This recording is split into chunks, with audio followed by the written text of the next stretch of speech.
कभी कभी ज़िंदगी चीख चीख कर नहीं खामोश रहकर सिखाती है वो सबक जो किताबों में नहीं मिलते। वो रोज़ के आम दिनों में छुपे होते हैं, किचन की खामोशी में, सुबह की थकन में, अकेले चाय पीने में और रात को सबके सो जाने के बाद खामोश बैठने में।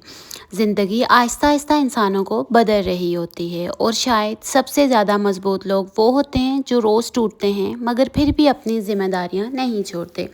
अस्सलाम वालेकुम, welcome back with another video. I hope आप सब खैर खैरियत से होंगे, अपने घरों में खुश होंगे। अल्लाह आपको खुश रखे, आबाद रखे, आमीन सुम्मा आमीन। अच्छा, सबसे पहले यहाँ पे मैं कस्टर्ड बना रही थी, दूध रखा, उसमें मैंने शक्कर डाली, उसका कलर तब चेंज हो गया था और उसके साथ यहाँ पे कस्टर्ड मिक्स कर रही हूँ। अच्छा, आपने जब भी कस्टर्ड बनाना है ना, पहले दूध में एक बॉयल आने दें, फिर कस्टर्ड का जो मिक्सचर होता है उसमें बनाएं, फिर वो बहुत बहुत अच्छा बनता है। यहाँ पे दूध बॉयल हो गया था, इसको बॉयल आ गया था और इसमें मैंने शक्कर मिक्स की हुई थी। फिर थोड़ी देर के लिए इसका स्टोव बंद कर दिया था क्योंकि मेरा कस्टर्ड जो था वो मिक्स नहीं था, तो इसलिए मैंने स्टोव बंद किया। तो यहाँ पे आपने ना चम्मच हिलाना बंद नहीं करनी। गुठलियाँ जो बनती हैं ना वो इस स्टेज पे बनती हैं कि आप अगर यहाँ पे चम्मच हिलाना बंद कर देते हैं तो आपका कस्टर्ड जो है वो गुठलियाँ बन जाता है, वो ठीक नहीं बनता। मीठा आपने पहले डाल दिया था, दूध बॉयल हो गया था और सिंपली यहाँ ठंडे पानी में या कस्टर्ड का मिक्सचर मिक्स करेंगे या दूध, ठंडा दूध होगा उसमें मिक्सचर मिक्स करेंगे, ठीक है। गर्म चीज़ में फिर भी नहीं मिक्स करना क्योंकि वो गुठलियाँ बन जाता है। अच्छा, कहते हैं ना कि ज़िंदगी खामोश थी, हम शोर समझते रहे, छोटे छोटे लम्हों को हम कमज़ोर समझते रहे। फिर एक दिन वक्त ने सिखाया सुकून बड़ी चीज़ों में नहीं होता, कभी एक कप चाय और कभी अपने घर की खामोशी में। इंसान को ज़िंदा रखती है खामोशी भी। अच्छा, आज का व्लॉग उन लोगों के लिए है जो रोज़ अपने घर, अपनों और ज़िम्मेदारियों के लिए खामोशी से जीते हैं, जो हर दिन अपनी थकन छुपा कर मुस्कुरा देते हैं, जो कभी कंप्लेन नहीं करते मगर अंदर से बहुत कुछ महसूस करते हैं। हम आज बात करेंगे ज़िंदगी के इन छोटे सबकों की जो शायद बहुत आम लगते हैं लेकिन इंसान को अंदर से बदल देते हैं। अच्छा, यहाँ पे ना ये बच्चों ने फायर वर्क किए थे तो इनकी जो फायर थी वो काफ़ी सारी नीचे रहती थी।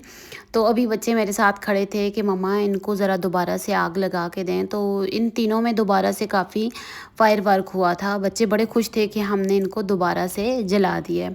अच्छा, इसके बाद यहाँ पे मैं बना रही थी चना चाट, तो ना कहूँ बस एक सैलड टाइप, और बच्चों के लिए चना चाटी थी। तो मैंने आलू बॉईल किए, चने पहले से फ्रीज़ हुए थे और ये फुल्कियाँ के पता नहीं इनको क्या कहते हैं, और बीच में अनियन और कुकम्बर डाले कि इससे ज़रा सा बच्चों में भी कुछ ना कुछ खाने के लिए चला जाएगा। अच्छा, सुबह का वक्त दुनिया की सबसे पुरसुकून चीज़ों में से होता है, जब हर तरफ खामोशी होती है और इंसान चंद लम्हों के लिए अपने आप के करीब होता है। सुबह हमें ज़िंदगी का पहला सबक देती है कि रात कितनी भी अंधेरी हो सुबह फिर भी आती है। मुश्किल वक्त हमेशा नहीं रहता है, हर रात के बाद उजाला ज़रूर आता है। अल्लाह खामोश रहता है मगर छोड़ता कभी नहीं। हम अक्सर अपनी ज़िंदगी की कमियों को गिनते रहते हैं, ये नहीं, वो नहीं, ये ख्वाब पूरा नहीं हुआ, लेकिन कभी गौर किया है कि कुछ लोग सिर्फ सुकून मांगते हैं, और अगर आपके पास आज सुकून का एक लम्हा भी है तो आप बहुत अमीर हैं।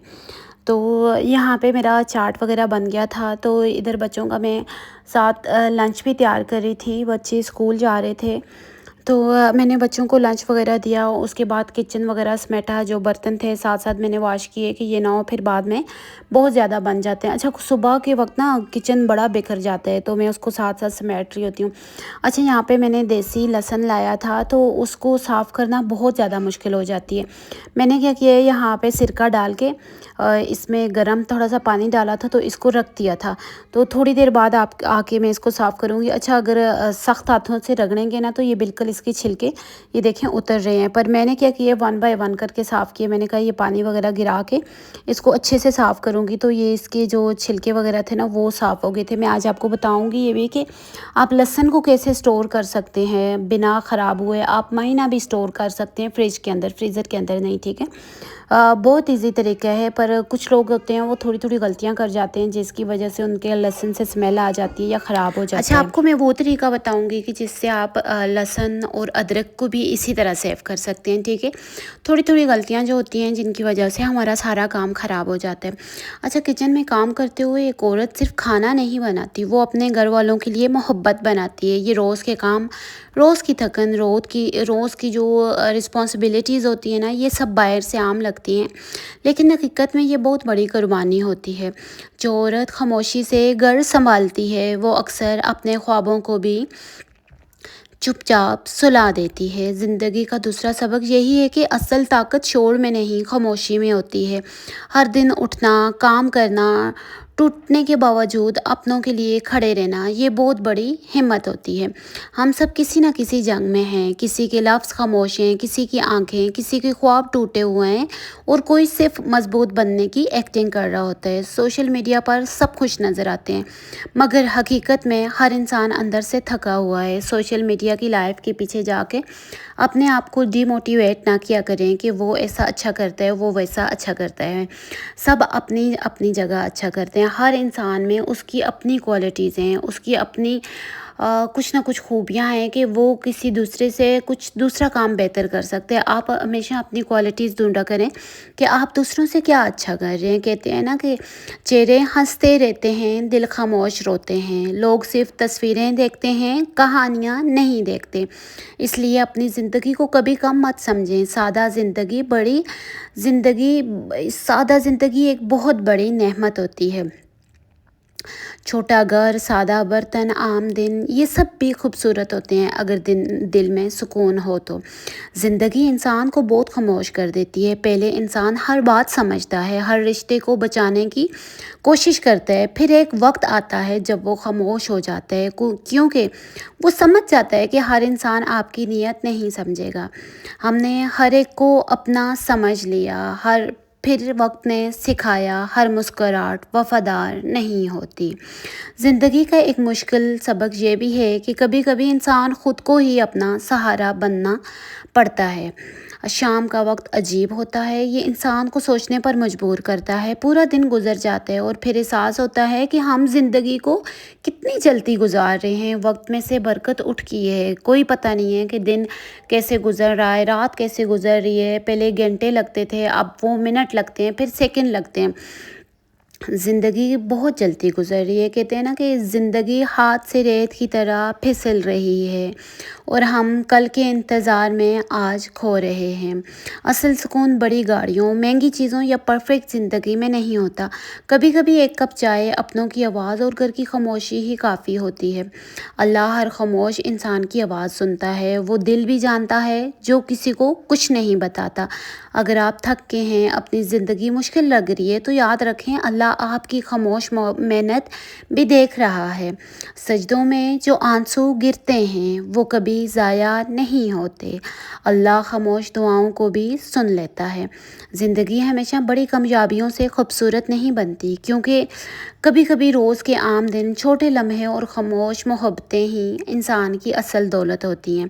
इसलिए अपनी ज़िंदगी को कम मत समझें। अगर आप थक के हैं तो आराम कर लें, लेकिन हार मत मानें, क्योंकि आपकी खामोश मोहब्बत, आपकी खामोश मेहनत, आपका सब्र और आपकी नीयत एक दिन ज़रूर रंग लाएंगे।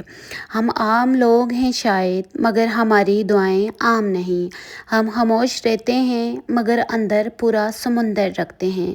ज़िंदगी ने थकाया बहुत है, मगर हमने जीना नहीं छोड़ा। इस लेसन की खुशबू जो होती है ना, मुझे हमेशा घर जैसा एहसास दिलाती है। किचन की यही छोटी छोटी चीज़ें घर में ज़िंदगी भर देती हैं। हर खाने के पीछे किसी की मेहनत और मोहब्बत होती है। हम औरतें सिर्फ खाना नहीं बनाती, अपनों के लिए सुकून को तैयार कर रही होती हैं। ये रोज़ के किचन मोमेंट बाद में यादें बन जाते हैं। ज़िंदगी भी लेसन जैसी है।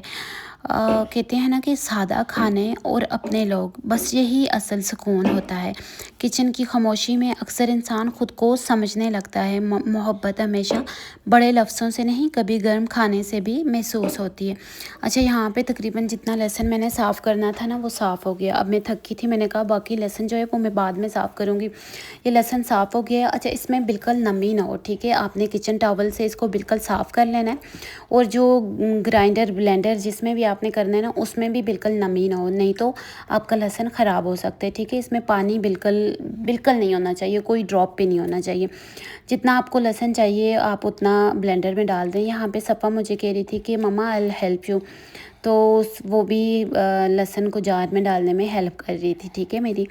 तो यहाँ पे आपने क्या करना है, इसको ब्लेंड करना है। जो हमारा सिंपल ऑयल होता है ना घर में, कुकिंग ऑयल, तो उससे आपने ब्लेंड करना है। यहाँ पे तकरीबन मैंने आधा एक कप डाल दिया था इसमें, तो इसी के साथ मैं ब्लेंड कर दूँगी। पानी वगैरह बिल्कुल नहीं डालना है। ठीक है, ब्लेंड करके आपने इसको किसी कांच के जार में डालना है ताकि ये ख़राब ना हो। और इसको ना फ्रिज में सेव करना है, फ्रीज़र में सेव नहीं करना।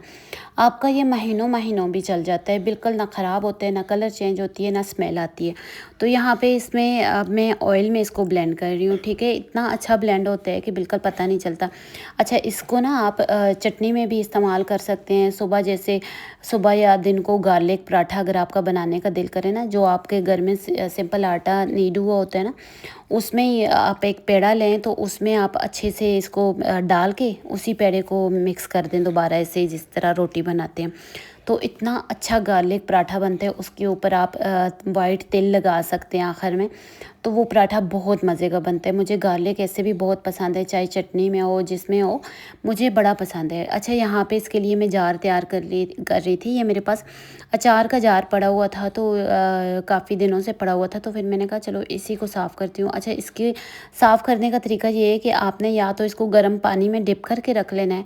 आजकल तो ऐसे भी गर्मियाँ हैं, टूटियों में भी गर्म पानी आता है, तो उसकी मदद से आप इसको वॉश करेंगी तो इसका स्टिकर वगैरह सब उतर जाएगा, फ़ौरन साफ़ हो जाएगा। तो जो जार होगा ना उसको भी आपने बिल्कुल ड्राई करना है, तब उसमें ये जो गार्लिक का पेस्ट है वो जार के अंदर डाल देना है आपने। ये लहसुन का पेस्ट अब मेरी रोज़ की आसानी बन जाएगा। आज की थोड़ी सी मेहनत कल का बहुत सारा वक्त बचाएगी।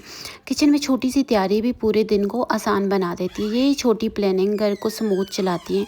हमें लगता है ना कि ये मामूली काम है, मगर असल में ये लाइफ मैनेजमेंट है। जब चीज़ें पहले से रेडी हों तो दिल भी हल्का रहता है। घर संभालना सिर्फ काम नहीं, एक स्किल होती है।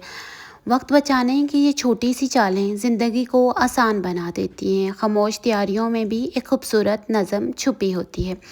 हर तैयार किया हुआ काम बाद में सुकून देता है। आज थोड़ी सी मेहनत कल की थकन को कम कर देती है। घर चलाने वाले लोग छोटी छोटी चीज़ों में बड़ी अक्ल रखते हैं। हम रोज़ छोटी छोटी चीज़ें समेटते हैं और फिर ज़िंदगी को आसान बनाते हैं। यही हमारी खामोश कामयाबी है।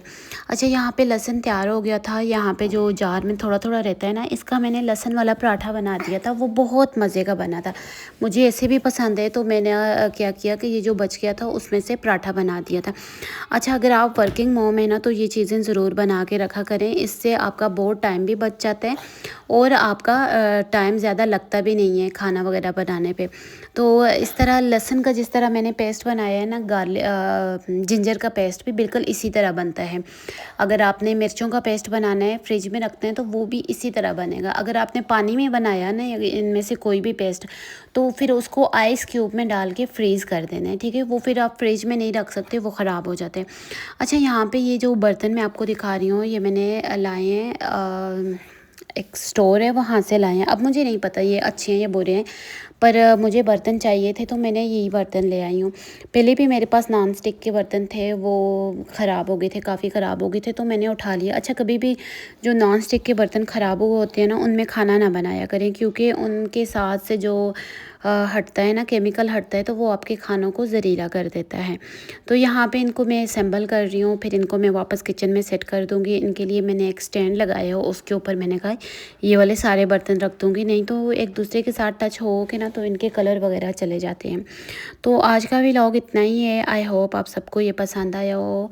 आपको भी अगर इनमें से कोई भी काम कर रहे हैं या गार्लिक वगैरह फ्रीज़ कर रहे हैं या कुछ भी करना है, तो मुझसे लाजमी शेयर करें कि आपकी रेसिपी क्या है, आप किस तरीके से गार्लिक को साफ़ करते हैं। अच्छा, गार्लिक साफ़ करने का और भी बहुत सारे तरीके हैं, आप मुझसे लाजमी शेयर करें कि आप गार्लिक किस तरह साफ़ करते हैं। मैंने तो 1 बाय 1 करके किया है, मैं थक भी गई थी, मुझसे इतना वो प्रेसिंग नहीं हो रही थी कि मैं उस तरह ही साफ़ कर लूँ। आप मुझे ज़रूर बताना कि आप अपने घर पे गार्लिक कैसे साफ़ करते हैं और किस तरह उसको सेव करते हैं, फ्रीज़ करते हैं। Thanks you for watching. Like, subscribe and share our YouTube channel with your friends and family member. मिलते हैं नेक्स्ट व्लॉग में, तब तक के लिए अल्लाह हाफिज़।